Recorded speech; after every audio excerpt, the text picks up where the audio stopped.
Bienvenidos a Paz Holandesa. Mi nombre es Jorge Luis Concha León, soy el director médico de nuestra clínica. De nuevo les doy la bienvenida a nuestro canal de Facebook. El día de hoy tenemos una charla muy importante, muy bonita, que se ve relacionada con el día 26 de marzo, que ha pasado hace un par de días, sobre este tema importante. Quiero que ustedes me digan, ¿qué tienen en común las siguientes personas? Hércules, semidios de la mitología griega, hijo de Zeus. Alejandro Magno, el rey de Macedonia, fue el imperio más grande que pudo haber en esa época. Julio César, el emperador romano más conocido por todos. Juana de Arco, considerada una de las mujeres más valientes del mundo. A sus escasos 17 años, ella llevó a los franceses a la guerra contra los ingleses.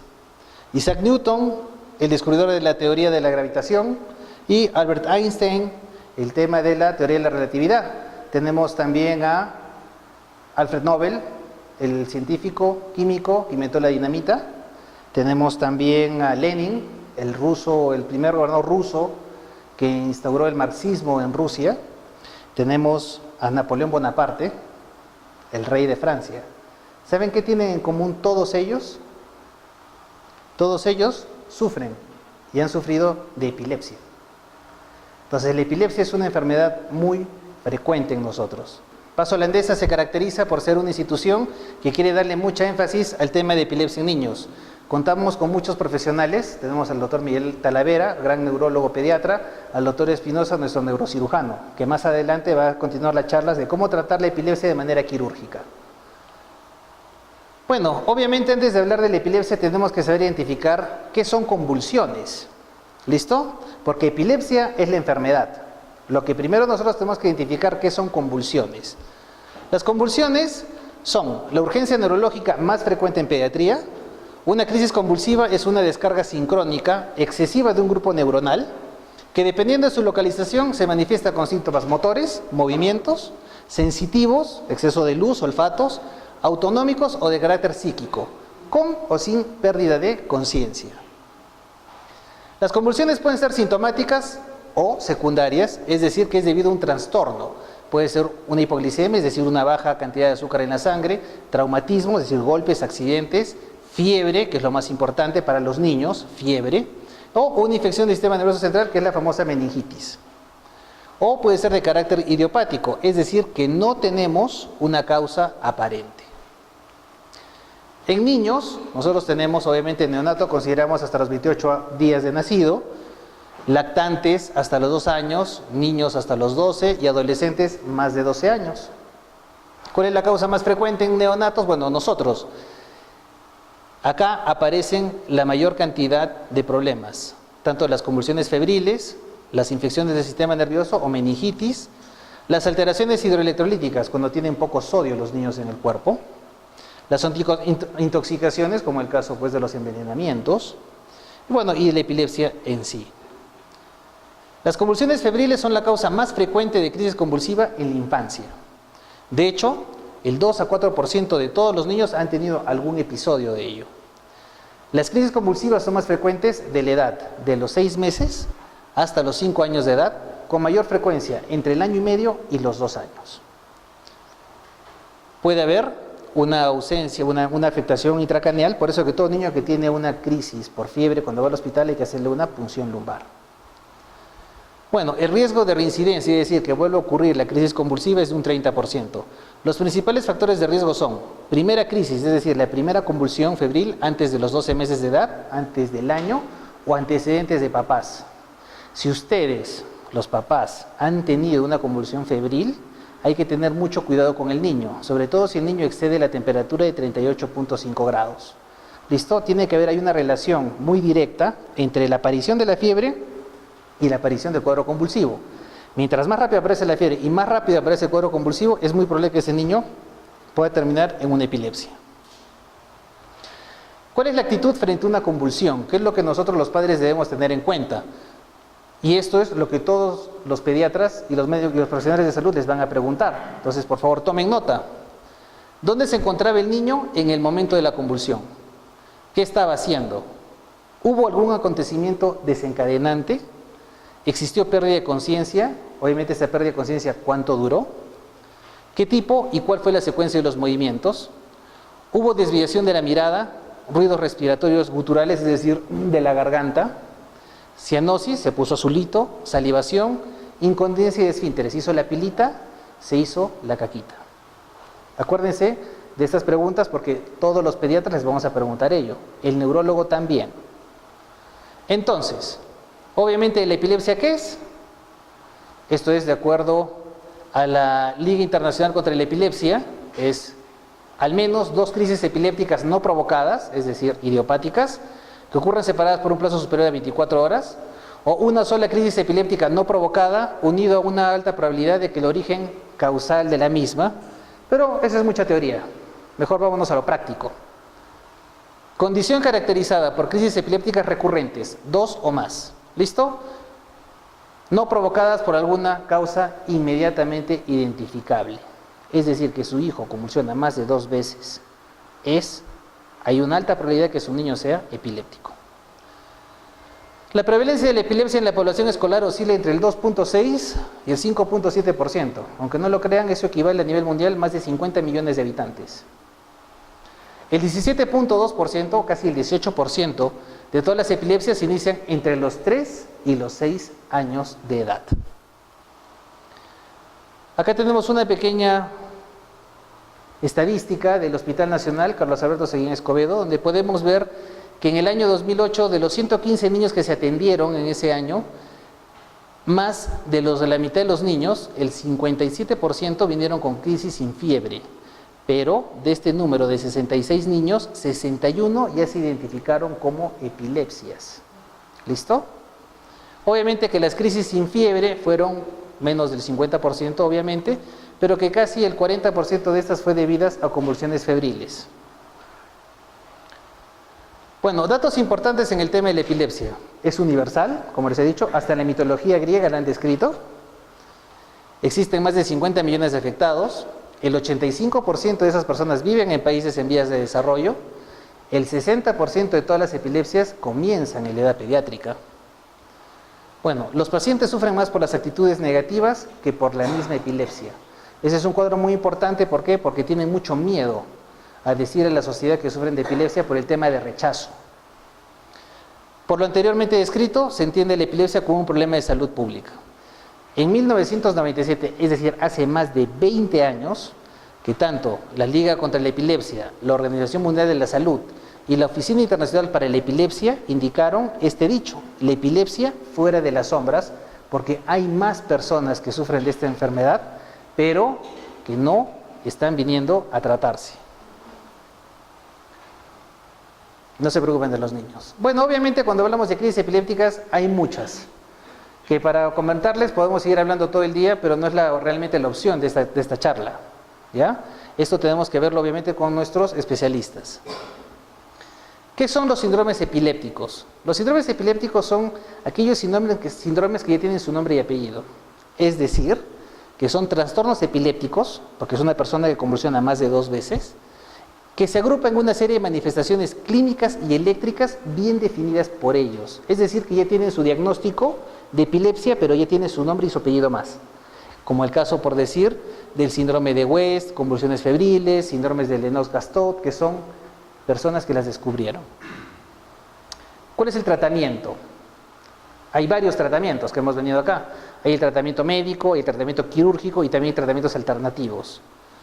Obviamente que debemos considerar una buena historia clínica. Acuérdense de las 7 preguntas previas que les he hecho, que tienen que estar bien establecidas cada vez que hay un tema, una crisis convulsiva. Tenemos que ver los resultados del electroencefalograma y listo. Y los factores que pueden influir en la decisión incluyen el riesgo de recurrencia de una crisis, el grado de ansiedad de los padres, porque todo padre está muy ansioso de acuerdo a su niño, y obviamente si la familia vive en una zona alejada a un centro de salud. Si ustedes viven, por decir, no sé, 5 o 6 horas de Arequipa, entonces el tratamiento anticonvulsivante tiene que ser más preciso. Acuérdense que el tratamiento no se inicia después de la primera crisis, como todo papá piensa. ¿Por qué? Porque solamente 40 de los niños tienen una sola crisis, nada más. Es decir, que no van a necesitar tratamiento. Si tu niño tiene una convulsión febril, no te preocupes, no significa que va a ser epiléptico. Hay que tenerlo tranquilo, ¿ok? Obviamente tenemos que ver cuánto dura una crisis, si duran más de media hora o duran menos de media hora. Se consideran factores de riesgo de segunda para que el niño vuelva a tener más crisis. Hay estos factores de riesgo, que sean crisis parciales, que su examen neurológico sea normal, es decir, que no tenga un buen desarrollo, ¿listo? Que las crisis comiencen durante el sueño. Si tu niño está convulsionando durante el sueño, ojo, es una señal de alerta. Antecedentes familiares de epilepsia o, bueno, en este tema de descargas epileptiformes en electroencefalograma es algo que nosotros los médicos lo podemos ver. ¿Cuál es el tratamiento que nosotros tenemos para estas famosas epilepsias? Bueno, tenemos que seleccionar la droga antiepiléptica de mejor elección. Iniciar primero con dosis bajas y aumentar lentamente. ¿Por qué? Porque si es que empezamos con dosis muy altas, los niños generalmente se empiezan a dormir. Entonces no empiezan a tener un buen desenvolvimiento en el colegio. Adicionar una segunda droga si la epilepsia no se controla. La gran parte de los niños van a requerir el uso de una hasta de 2 drogas para poder controlar este cuadro. Investigar precozmente si hay deterioro cerebral, eso lo vemos con nuestras fisioterapeutas y nuestras psicólogas. Bueno, hay que recordar a los papás que el uso de estas drogas antiepilépticas tienen efectos secundarios. Bueno, y la elección se realiza en base a la eficacia, la seguridad, las características del fármaco y el tipo de epilepsia que tiene su niño. Las personas acá presentes que saben que tienen sus antecedentes de epilepsia, conocen todas estas drogas. A continuación vamos a ver otros tratamientos modernos que tenemos actualmente. Pero antes de esos tratamientos complementarios tenemos que ver la epilepsia refractaria. La epilepsia refractaria es cuando las crisis epilépticas son tan frecuentes que limitan la habilidad del paciente para vivir plenamente acorde con sus deseos. Su capacidad mental y física se ve deteriorada. ¿Listo? Y el tratamiento anticonvulsivante no controla las crisis. Eso hablamos de epilepsias refractarias. ¿Qué hacemos? Es decir, un niño que toma 2 medicinas a alta dosis y a pesar de eso convulsiona no 1, no 2 veces al día, 3, 4, 5, 6 veces, no puede ir al colegio. Está afectando la vida del niño. ¿Qué tratamientos tenemos para ellos? Bueno, tenemos tratamientos nuevos y también algunos antiguos, por decir como el tema de la dieta cetogénica. La dieta cetogénica, por si acaso, apareció desde la época de la Biblia, porque ya saben que Hércules tuvo epilepsia. También en la Biblia lo describen. ¿Y qué les daban de tratamiento a esos pacientes que sufrían de epilepsia? No les daban de comer. Es más, ellos describían que el ayuno evitaba la aparición de los cuadros convulsivos.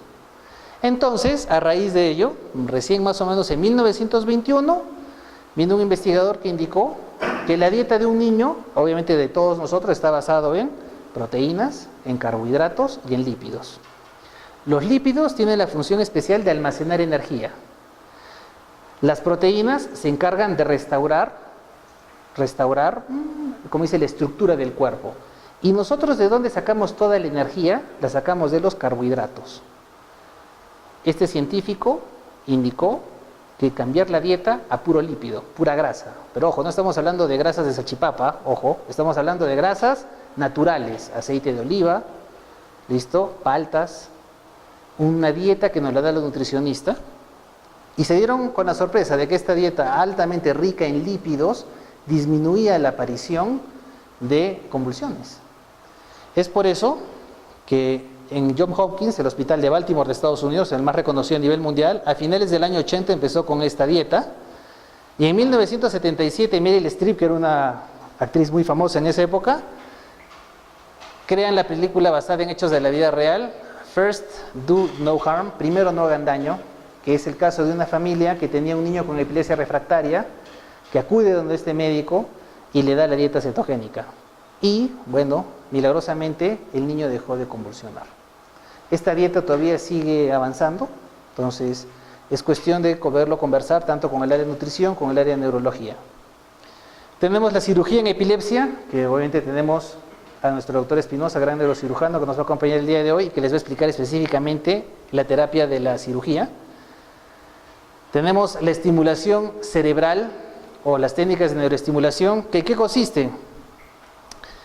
Ustedes saben de que es una descarga anormal de un impulso eléctrico.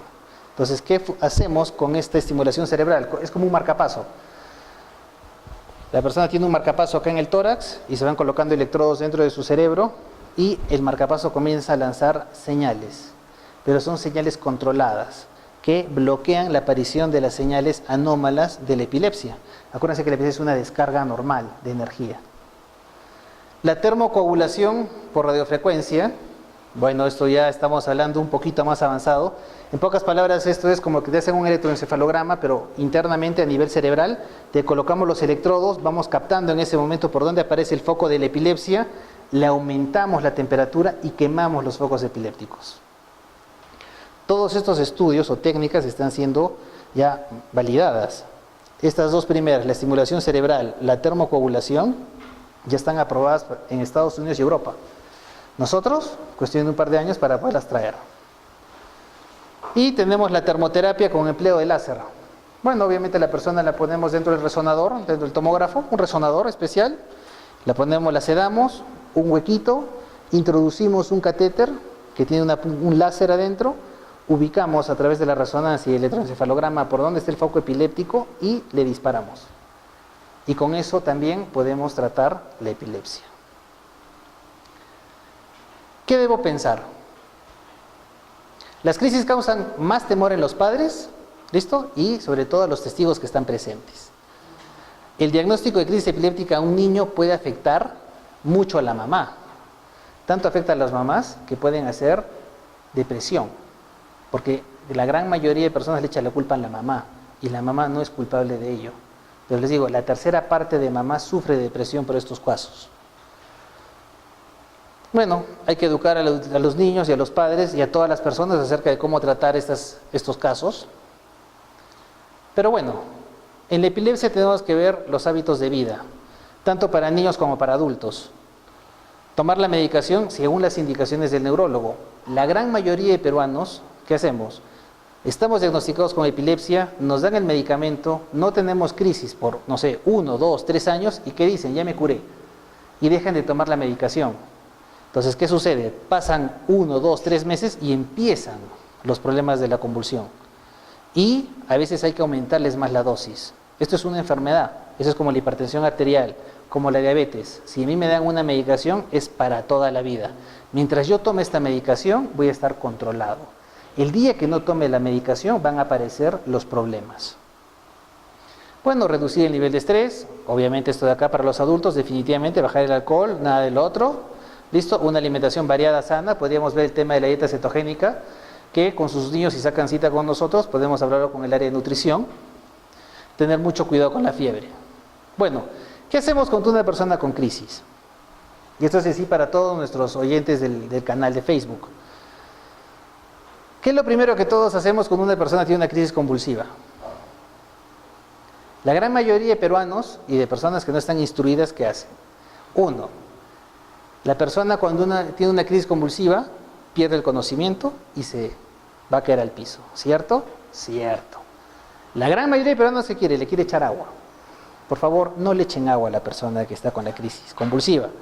2, las personas lo quieren agarrar, como que lo quieren detener. Por si acaso, si lo agarran, va a seguir el tema convulsivo. Y lo más preocupante, que es lo que hace la gran mayoría, es le quiere poner algo en la boca. ¿Cierto o no cierto? ¿Por qué? Porque hay el riesgo de que se muerda la lengua. El riesgo de una mordedura de lengua en una crisis primaria es prácticamente 0. Las personas que se muerden la lengua son aquellas personas que han estado tomando medicación y la han dejado de tomar. Acuérdense que la convulsión es un movimiento involuntario, ¿cierto? Cierto. Yo trato de tomar la medicación para controlar ese movimiento, para controlar esa descarga. Entonces, ¿qué sucede? Cuando a mí me viene el cuadro convulsivo, todavía hay esa medicación en el cuerpo. A pesar que le dejo de tomar, esa medicación dura varios meses en el cuerpo. Entonces, ¿qué pasa? Tengo una parte de mi cerebro que está descargando normalmente y tengo la medicación que lo quiere evitar. La convulsión, como les digo, son movimientos de contractura. ¿La lengua qué es? La lengua es un músculo, ¿o no es músculo? ¿No han comido almendrado de lengua? Es puro músculo, señores. ¿Listo? Entonces, ¿qué hace ese músculo? ¿Acaso la lengua va a salir? La lengua va a introducirse. Por tal motivo, el riesgo de mordedura de lengua es mínimo. ¿Cerramos la boca o no cerramos la boca cuando una persona convulsiona? Sí cerramos la boca. No estamos como en las películas de terror, como muertos vivientes que quieren morder a la gente. No ocurre eso. Está con la boca cerrada. ¿Y qué sucede? ¿La persona saliva? No saliva. La persona está salivando. Tiene la boca cerrada. Tiene la lengua metida para atrás. Está boca arriba. Se está asfixiando. ¿Y ustedes quieren ponerle algo en la boca? En pocas palabras, ¿que lo quieren terminar de asfixiar? No es lo correcto. Por eso cuando una persona tiene la crisis convulsiva, tenemos que ponerla de costado. Sea derecho o sea izquierdo, pero de costado. Esperar que la crisis pase, porque va a pasar. ¿Listo? Una vez que la crisis pase, se puede hacer pilita, se puede hacer caquita, no hay ningún problema. Recién ahí lo ponemos boca arriba y esperamos que se recupere. Nunca intentemos ponerle los dedos a la boca. Bueno, si los quieren perder lo pueden hacer, no hay ningún problema. Pero nunca lo hagan, porque la persona cuando cierra la boca no la va a abrir. Es más, ustedes cuando quieren ponerle algo a la boca, abrirle la boca, he visto que la gente quiere poner cuchillo, tenedor, ¿y qué hacen? A la primera, ¡crack!, diente roto. Más ese es el problema que tiene el dentista para que le arreglen la dentadura, que lo que lo han ayudado. Por eso es que una persona que está con la crisis convulsiva, ¿qué tenemos que hacer? Mantengan la calma, ponerlo de costadito ante la emergencia. ¿Cuál es la central de emergencia? El 116. Entonces lo ponemos de costadito, llamamos ayuda al 116, ya viene la ambulancia. Si es que no conocemos a la persona, pero si es que es un familiar que sabemos que tiene estas crisis, igual de costadito, esperamos que se le pase la crisis convulsiva y automáticamente sacamos cita con el neurólogo lo más pronto posible para ver el tema de su medicación. ¿Listo, señores? Muy bien, muchas gracias. Yo soy neurocirujano y neurocirujano pediatra. En el Perú iniciamos este tratamiento allá hace unos 5 años en el Instituto Nacional de Salud del Niño con cirugías en pacientes pediátricos. También se hacen en adultos en el Instituto Nacional de Ciencias Neurológicas, en Lima. Y fuera de Lima estamos haciendo las cirugías aquí en esta ciudad, que sería la única ciudad fuera de Lima que tiene esa posibilidad.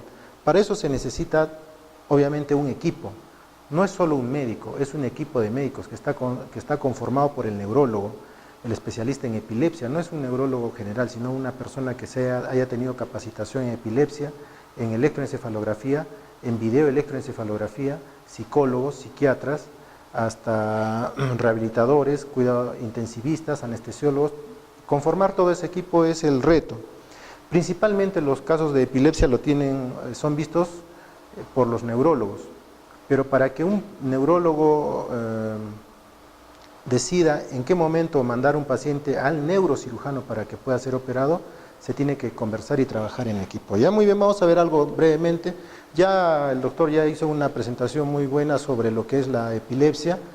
Es una descarga descontrolada de las neuronas de alguna parte del cerebro y que van a traducirse en un electroencefalograma con alteraciones, ¿no? Es una actividad excesiva y anormal. Una convulsión no es una epilepsia. Se dice que una epilepsia, el concepto es que debe tener 2 o más convulsiones. A cualquier persona le puede dar una convulsión en algún momento de su vida, pero la epilepsia puede afectar aproximadamente al 0.5 o al 1% de la población. Es decir, que en Arequipa, de 1 millón de personas, más o menos 10.000 deben de tener epilepsia, si es que fuese 1 millón. No hay datos precisos, pero se calcula que puede ser inclusive hasta el 2%, o sea, 20.000. Y las convulsiones se pueden dar hasta en 10% de la población, es decir, unos 100.000 podrían tener una convulsión durante su vida. Muchas de estas convulsiones se dan por fiebre cuando son niños, pero eso no significa que tengan epilepsia. Puede darse, como ya lo dijo por el doctor, por un golpe, por alguna alteración, como por ejemplo tener un trastorno, una hipoglicemia, entre otras cosas, ¿ya? Entonces, no es lo mismo una convulsión que la epilepsia. Para hablar de epilepsia debe tener 2 o más convulsiones. La clasificación de la epilepsia va a ser, si es que es parcial, es decir, que no pierde la conciencia, o generalizada, y puede ser simple o compleja. Y dentro de las generalizadas hay de ausencia, atónicas, clónicas, tónicas, tónico-clónicas o mioclónicas. Lo que nosotros mayormente conocemos y hemos visto, tenemos la idea, es de una convulsión tónica clónica, que es aquella persona que pierde la conciencia y empieza a tener movimientos involuntarios, generalizados en todo el cuerpo. Pueden ser de inicio focal, o sea, en una sola parte del cerebro que se disemina y que se hace generalizada. Y entonces vemos cómo esto es un electroencefalograma normal, cómo es cuando hay una crisis en una sola zona, que son las parciales, que solamente se altera acá, y cuando ya se disemina todo, esto es una crisis generalizada, ¿no? Entonces, la epilepsia como impacto en la calidad de vida es muy importante. Tiene primero, por ejemplo, si el paciente tiene unas crisis mal controladas, va a limitar la actividad diaria. Vamos al impacto de la medicina que tiene que usarse. Cada vez hay medicinas, hay muchas medicinas para la epilepsia y cada vez son más caras. Existen 4 medicinas que son las básicas, las clásicas, que tienen vigencia hasta la fecha y que en los otros países en cuyos gobiernos han implantado un programa de epilepsia, están presentes en todo el país y a disposición. Entonces, esas 4 medicinas son la fenitoína, la carbamazepina, el ácido valproico y el fenobarbital. El uso de esas 4 medicinas va a controlar la mayor parte de los pacientes. Además de eso, del gasto que se da a nivel de la actividad diaria, no solamente limita al paciente, sino a todo su entorno. Si alguno tiene un familiar con una epilepsia, sabe a lo que me refiero, ¿no? No puede dejar de trabajar, el mismo paciente no puede hacer sus actividades. Hay un impacto emocional. Si a alguno le ha dado alguna vez una crisis convulsiva, una vez un colega contó qué era lo que sentía, es terrible. Tiene miedo de salir a la calle, tiene miedo de ser independiente, de que le pueda volver a pasar en cualquier momento. Vive asustado, vive preso de sí mismo. El impacto emocional es terrible. Y no solamente es eso, porque al saber esto en la comunidad o en la escuela son marginados, son estigmatizados. Hace poco se celebró el Día Mundial de la Epilepsia, en el cual se propone dejar de estigmatizar a estas personas. Creen que esto se ha descrito desde la antigüedad en la Biblia, muchos personajes han tenido epilepsia, Napoleón creo que tuvo también. Bueno, entonces a veces se le daba una connotación divina, mágica, que estas personas tenían algo diferente. Realmente el tiempo está demostrando que esto puede pasar hasta, como les dije, en 1 a 1.5% de la población. Actualmente hay 50 millones de personas con epilepsia en el mundo. Es una carga familiar, evidentemente, reduce su jornada laboral si es que aún trabaja, y además de todas las personas que están alrededor. Y es un impacto económico terrible porque el 38% afecta a la economía familiar y un 33% necesita de una persona exclusiva para que lo cuide. Entonces todo esto impacta en la calidad de vida. Cuando se habla de cirugía de epilepsia, no todos los pacientes van a cirugía, solamente aquellos que son resistentes o refractarios. Más o menos un 30% o la tercera parte de esas personas son refractarios. ¿Qué es un paciente refractario? Es decir, aquel que es fármaco resistente. ¿Qué es fármaco resistente? Son que cuando usan los medicamentos anticonvulsivantes en forma adecuada, por un periodo aproximadamente 6 meses, en 2 esquemas diferentes, y después del segundo esquema, o sea, primer esquema, le vamos a dar tal medicina, y controla o no controla adecuadamente, ha tomado bien a sus horas, las medicinas correctas, todo correcto, y no controla, cambian de medicamento. Segundo esquema, toma de todas las medicinas, las toma en forma regular, disciplinada, se cuida, sigue todas las indicaciones y no controla. Si ese es el caso, entonces este es un paciente fármaco resistente o refractario. Y estos son los pacientes candidatos a estudios para cirugía de epilepsia. Solo estos, no son todos. Si un paciente tiene su epilepsia, pero está controlado con un medicamento o 2 medicamentos y tiene una adecuada calidad de vida, ese no es candidato para cirugía de epilepsia. Solamente los resistentes, o sea, del 100%, solamente el 30% podría entrar a esto de intentar ver si es que es candidato a cirugía de epilepsia. Entonces, como les había dicho, un 30-40% desarrollarán epilepsia refractaria. Entonces, los primeros, en la primera droga que se escoge al paciente, más o menos un 60% tiene efecto. De ahí le damos una segunda droga y ya llega al 60, 70, 75%. Pero de ahí si le damos 3, 4 drogas, 5 drogas, ya no sube mayormente la capacidad de control. Por eso es que se dice, si es que una falla de un adecuado ensayo a 2 drogas antiepilépticas, apropiadamente elegidos y bien tolerados para alcanzar un periodo libre de crisis y sostenido. Eso es una cirugía, ese es un paciente refractario. ¿Ya? ¿Cuántas personas tienen epilepsia en el mundo? Como ya les había dicho, más de 50 personas y alrededor del 30% sufrirán de una epilepsia refractaria, o sea que no se va a poder controlar con las medicinas. La cirugía de epilepsia es para esas personas. ¿Cómo es la prevalencia en América Latina? Más o menos en Perú se dice de 12 a 20 por cada 1000, es decir, 1.2 a 2% de la población puede tener esas convulsiones. Si somos 30 millones, el 1% a 2% son 600.000 en todo el Perú, ¿no? En Arequipa serían unos 20.000, entre 12.000, 15.000 a 20.000 personas. Y la tercera parte de eso, o sea, unos 5.000 serían candidatos para cirugía de epilepsia aquí, solamente en nuestra región. Entonces, hay más pacientes con epilepsia que con tumores cerebrales caminando.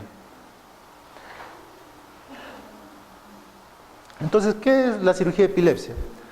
Los candidatos son todas las convulsiones que se generan en la misma parte del cerebro.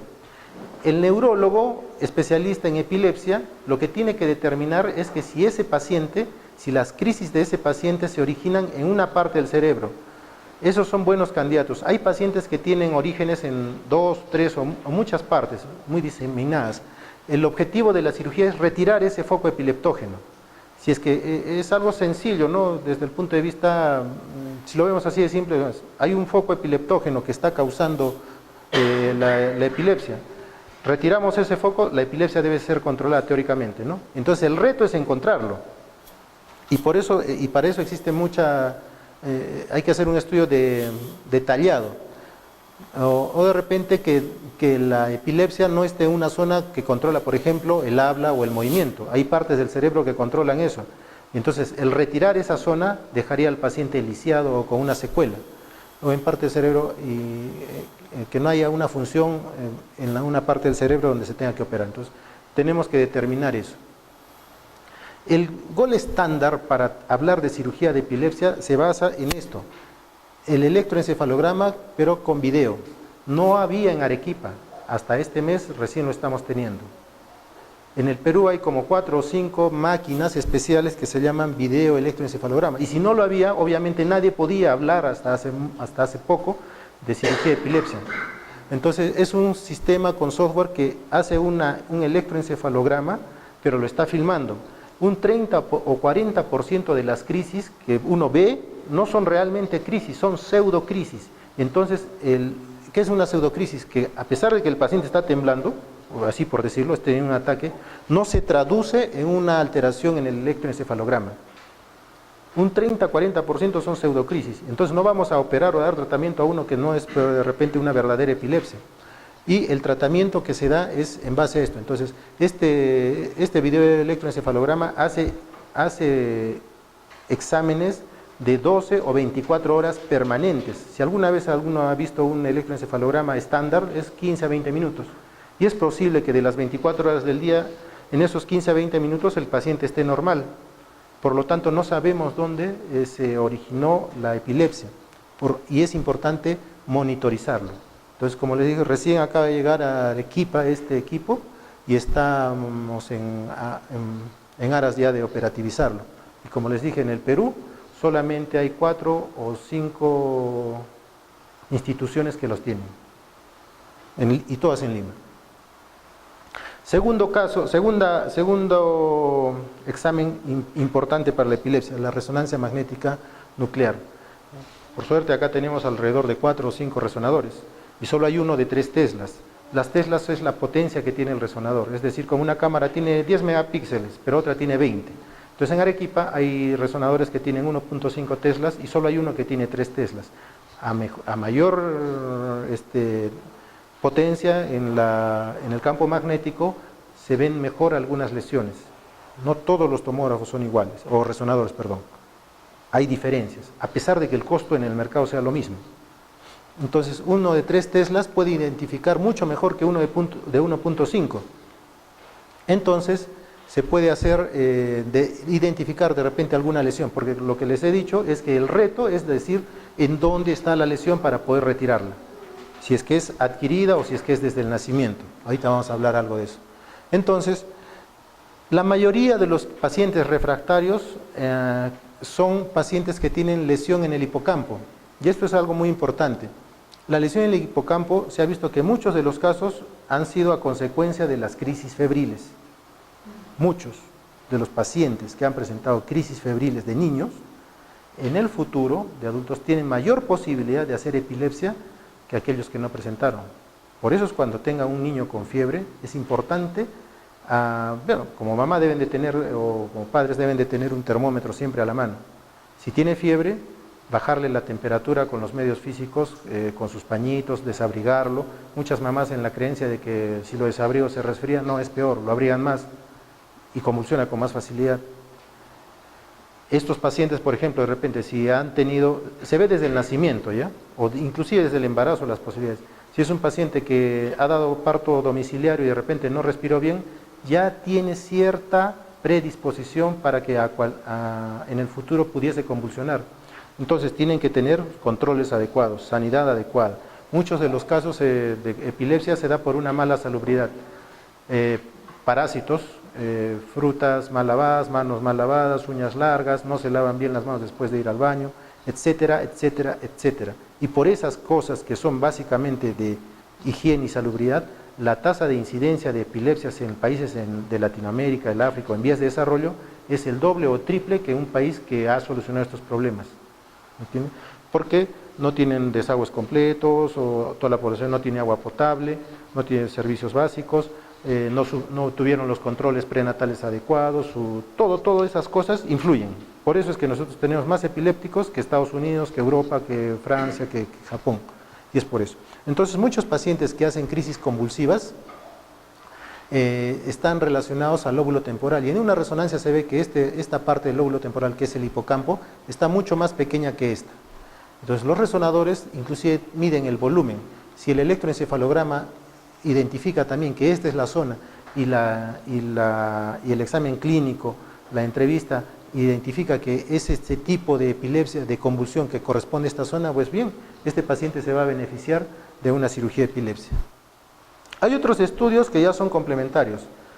Por ejemplo, el SPEC y el PET, que estudian la cantidad de sangre que va a parte del cerebro en donde se originan las convulsiones. A veces hay dudas, no todo está claro, y se necesita de unos estudios que son un poco ya más avanzados, que en la ciudad lamentablemente todavía no hay, pero sí hay en Lima. El PET y el SPEC usan isótopos radioactivos para ver dónde tiene mayor irrigación, y vemos que donde tenga mayor irrigación en el SPEC, esa es una zona posible de epilepsia, y donde hay menos irrigación en el PET, que es otro estudio, también, ¿no? Entonces, también tenemos que ver qué parte tenemos dos cerebros, el lado derecho y el lado izquierdo. La mayoría de las personas son diestras, eso significa de que el lado dominante del cerebro es el lado izquierdo. Entonces hay que tener mucho más cuidado si el foco epileptógeno está en el lado izquierdo que en el lado derecho, porque el lado izquierdo va a dejar más secuelas en caso de ser operado que el lado izquierdo. Y a veces hay dudas por distintas razones, entonces se hacen test neuropsicológicos. Ese es el tercer pilar de la cirugía de epilepsia, es eso. Primero, el video electroencefalograma. Segundo, la resonancia magnética. Tercero, el test psicológico o neuropsicológico. Entonces el psicólogo se toma 2 o 3 días en evaluar al paciente para ver qué coeficiente intelectual tiene, qué capacidad de habla, memoria. Esos tests los tiene el psicólogo, se llama evaluación neuropsicológica, y nos dice cómo está antes de la cirugía y cómo sale después de la cirugía. Es lo único que se puede, es lo objetivo para decir, oye, ¿salió mejor o salió peor? Salió mejor. ¿Por qué? Porque el test dijo que tenía esto, y ahora ya no convulsiona y su capacidad funcional ha mejorado, por decirles, ¿no? Su memoria o no se ha visto afectada, o su coeficiente intelectual, bueno, de alguna forma. Y el test de WADA, que es para ver en dónde está el lado dominante, que es anestesiar la mitad del cerebro. Con una inyección se inyecta un anestésico solamente a la mitad del cerebro. Si el paciente después de eso no puede hablar, ya es esa parte la que era dominante. No es inocua, pero también se tiene que hacer. Entonces la decisión quirúrgica, como les había dicho, es en equipo. No se puede hacer una cirugía de epilepsia solo porque un neurocirujano se le ocurra o porque un neurólogo se le ocurra. Hay una junta médica previa en la que participan por lo menos el neurólogo, el neurocirujano, el psicólogo, el radiólogo, para decidir qué se va a hacer con ese paciente. No es una decisión personal de una sola especialidad. ¿Ya? Entonces, ¿qué tipos de cirugía de epilepsia hay? Como les había dicho, el reto es encontrar de dónde nace la epilepsia, o sea, la zona epileptógena. Entonces tenemos unas cirugías resectivas y unas cirugías no resectivas. Cuando nosotros encontramos la lesión, una lesión puede ser una lesión propia del cerebro, o sea, no cancerosa, pero puede ser también un tumor, puede ser un parásito, puede ser alguna cicatriz que haya tenido algún paciente por alguna caída o algún accidente previo. A veces se tiene que sacar todo el lóbulo, como el caso de un niño que hicimos una cirugía hace unos 2 meses en el hospital y que tuvimos que sacarle todo el lóbulo. Es una lobectomía. También se pueden sacar más de un lóbulo. El cerebro tiene el lóbulo frontal, parietal, temporal, occipital y el lóbulo de la ínsula en cada lado. Entonces podemos sacar más de un lóbulo. O eventualmente sacar la mitad del cerebro, que es la hemisferectomía. Sale todo. Y la cirugía no resectiva es cuando no podemos encontrar o definir cuál es el foco epileptógeno y tenemos que hacer algo como se llama así paliativo. No vamos a sacar el foco. Entonces podemos hacer transección subpial múltiple, que es como decir, si el cerebro tiene una lesión por sí en la pared y se extiende a toda la pared, a todo el cerebro, nosotros le hacemos unos surcos para que cuando se inicie acá ya no pueda progresar, solamente se queda limitado. Ya las crisis ya no van a ser totales, sino menos y parciales. O podemos agarrar y cortar el puente que une ambos cerebros, que es el cuerpo calloso, por eso se llama callosotomía. Separamos ambos cerebros para que si es que se origina en un lado y tiene múltiples niveles y no podemos sacar una sola, no vamos a sacar todo el cerebro. Entonces ya no pasa hacia el otro lado y disminuyen las crisis también. Algo les habló de un aparato que se llama estimulación vagal, que se le pone un aparato que envuelve el nervio vago en el cuello y que está con una batería que dura alrededor de 5 años o 4 años y que va dando descargas eléctricas. Esas descargas regulan de alguna forma las convulsiones y, por ejemplo, pero llega al tope de llega a su efecto máximo alrededor de los 2 años, pero a los 5 hay que volverlo a operar y cambiarle la pila, que eso más o menos cuesta 120.000 soles. Entonces a los 5 años otra vuelta y no le quita las crisis totalmente. En Lima han puesto algunos, pero es muy caro. En otros países que tienen más recursos y lo pueden usar también. La alternativa a esto es la callosotomía. La callosotomía tiene un efecto inmediato. En cambio no se corta nada del cerebro, pero tiene un efecto alrededor de los 2 años promedio. Ahí recién llega su efecto. Entonces, este es un caso de una lesión en el lóbulo temporal. Esto es más o menos normal. Bueno, esto es normal y esta es la lesión. Este paciente obviamente salió todo a lobectomía. Todo el lóbulo temporal fue resecado y así se pudo controlar la epilepsia. Otra cosa muy importante es que dentro de la cirugía a veces nosotros no podemos ver. Uno destapa el cerebro y ve todo así. No sabemos en qué surco adecuado está exactamente el foco epileptógeno. Entonces, ¿qué pasa? Hacen un monitoreo. Está el cerebro destapado y nos ponen todos estos electrodos. Cada electrodo está a una distancia muy cercana de la otra. Pero como visualmente uno no puede diferenciar dónde está el foco epileptógeno, entonces esto hace como un electroencefalograma, pero directo sobre la corteza. Se llama una corticografía. Y el neurólogo me dice, ¿sabe qué, doctor? Está dando descargas el número 16, 17, 18, 30, 32, por decirles, ¿no? Entonces me limita el área de la cirugía. Ya no estoy sacando un cerebro que no da descargas, ¿no? Solamente lo necesario. Eso es la electrocorticografía o con el monitoreo neurológico intraoperatorio. También ya se tiene aquí en Arequipa. Y entonces ven dónde están las lesiones.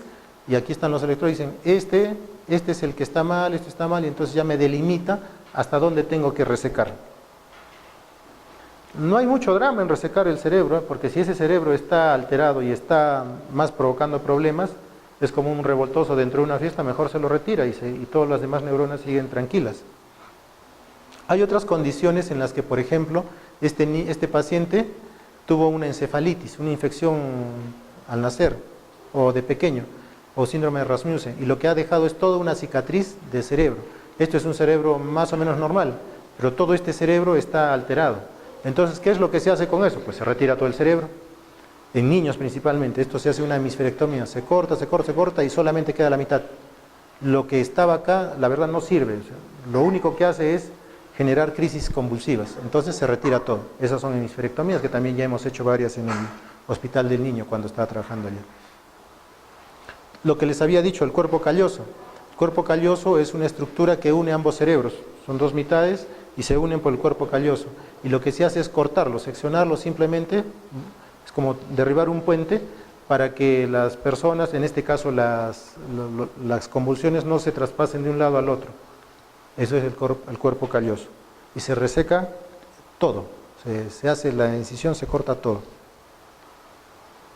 Este es el estimulador vagal. Se pone debajo de la piel este aparato y se amarra al nervio que está acá, que es el nervio vago. Y el aparato tiene una pila que dura, como les dije, 5 años, pero va dando descargas.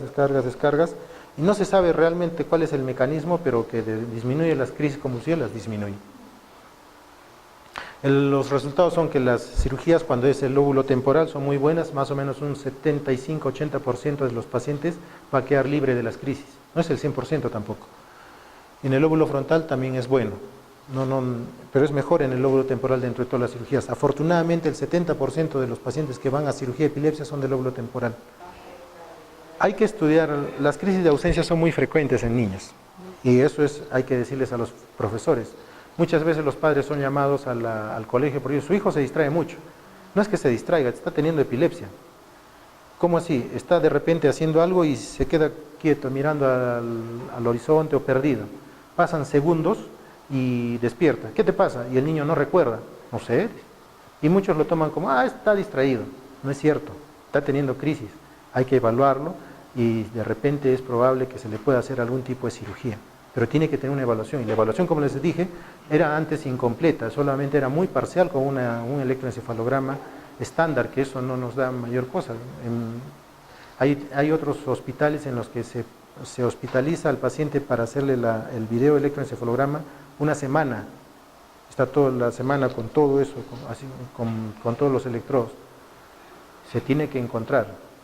Pero esos pacientes, como les digo, son los que son refractarios, no son todos. Solamente aquellos cuyo tratamiento no ha surtido efecto y ha tenido dos esquemas fallidos. Hay casos en los que no se tiene que esperar a que el tratamiento falle, porque se prevé que, por ejemplo, ese caso va a ser refractario muy rápido, y esos son en niños. No les he puesto mucho acá, pero que como los niños, por ejemplo, nacen, las neuronas cuando el niño cuando está en su etapa fetal, o embrionaria, mejor dicho, primero eran un espermatozoide y un óvulo que se juntaron y formaron una sola célula, y de ahí se empezaron a reproducir. De ahí, al cabo de unos días, ya se empieza a desarrollar la parte nerviosa, toda la notocorda, y como si fuese un telegrama o un tronco, ¿no? Empieza a ramificarse todo. Y las neuronas tienen que llegar desde donde están naciendo hacia su lugar final. Háganse de cuenta que es del tronco del árbol, tiene que llegar hacia la punta del árbol. Resulta que algunas veces, pues, no todas llegan.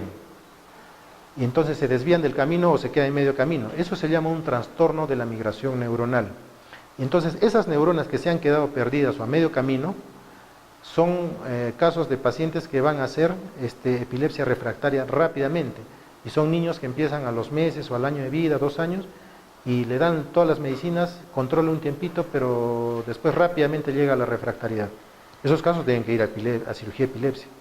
Y hay que definir, pues, qué vamos a hacer. A veces solo es un punto focal, una cosa focal ahí, un solo grupo, ya pues más fácil. El problema es cuando son varios, aquí, allá, en todo lado, entonces, ¿y cuál sacamos, no? Ese es el reto.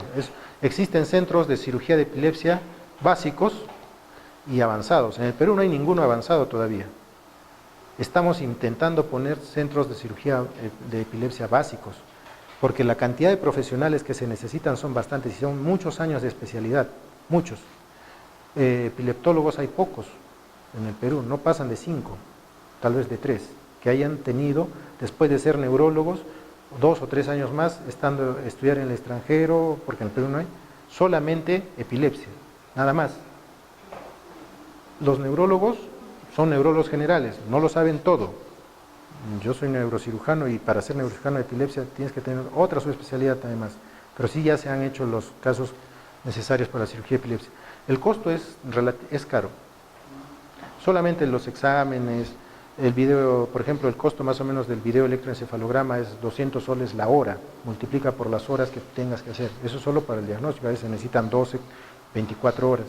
Entonces en el camino se va viendo que el costo no es fácil, pero es más barato que tenerlo años tras años con medicinas y con todo y sin trabajar y con toda la gente que está alrededor de él cuando el caso así lo amerita.